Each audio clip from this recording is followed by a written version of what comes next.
ha, ha.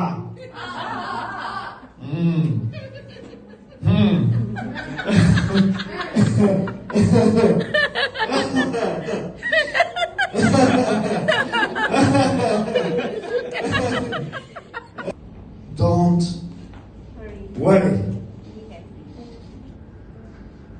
Don't worry. Don't worry. Thank you, Jesus. Thank you, Lord. You see, the word of God is dangerous. கர்த்தரோட வசனம் வந்து ரொம்ப ஆபத்தானது. He already knows exactly what he goes through.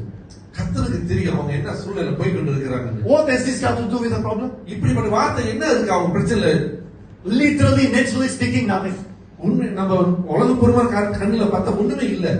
But because he's alive, ஆனா அந்த வார்த்தையில ஜீவன் இருக்கிறபடியால and God's